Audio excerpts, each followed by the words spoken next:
आता देहविक्रीला जर समजा हे तयारच असतील तर गिराईक आहेतच. आणखी 14 आमदार आणि दोन तरुणांचे हे घाणेरडं चालू आहे मुळात. हे कुठच्या प्रकारचं राजकारण सुरू आहे आणि हे मला असं वाटतं यामध्ये लोकांमध्ये जर समजा तुम्ही जाताच पत्रकार म्हणून जाताच लोकांमध्ये संताप आहे या गोष्टींचा. म्हणजे लोकांनी उन्हातानात उभं राहायचं. लाईट बंद कर रे तुझा, लाईट बंद कर तुझा. एवढ्या लाईट मध्ये तुझा एवढासा काजवा काय टिप करतो रे त्या मोबाईलचा.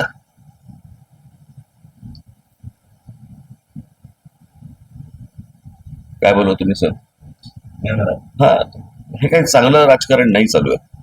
आणि याचा भविष्यात आत्ता जे काही भारतीय जनता पक्ष पायंडे पाडतंय काय, हा मी मागे पण म्हटलं होतं की ते आपण पत्त्याचा बंगला करायचं ना पूर्वी पत्त्याचा, तसा हा उलटा आहे. त्याच्या खालचा जो पत्ता आहे तो नरेंद्र मोदींचा आहे. तो एकदा सटकला की सगळं कोलॅप्स आहे. कळलं का? आज ठीक आहे, ते त्याला तुम्ही भक्त म्हणा, काही म्हणा, काही असतील गोष्टी, परंतु जे काय आज टिकून आहे ते नरेंद्र मोदींवरती टिकून, या बाकीच्यांवरती नाहीये. आणि अशा गोष्टींमध्ये तुम्ही ज्या प्रकारचं भयानक राजकारण करतात, खेळतात, हे त्यांनाही अंगाशी येणार आहे. महिला आरक्षण हे पहिलं एक ते कोणासाठी सुरू आहे, कोण करते याच्या मागे, कळलं का? हे सगळं अमित शहाचं राजकारण सुरू आहे. मी मागे आता माझ्या भाषणात म्हटलं नाही का, आता शिवसेनेचे 6 खासदार फोडले, भाजपमध्ये का नाही गेले? टीएमसीचे 22 खासदार फुटले, वेगळा गट का केला?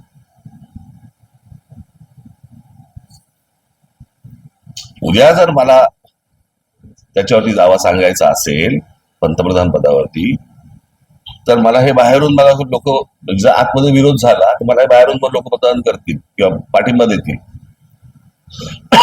दुसऱ्याने जर समजा कोणी दावा सांगितला तर मी हे जे उभे केलेले आहे त्यातला कोणी सपोर्ट करणार नाही.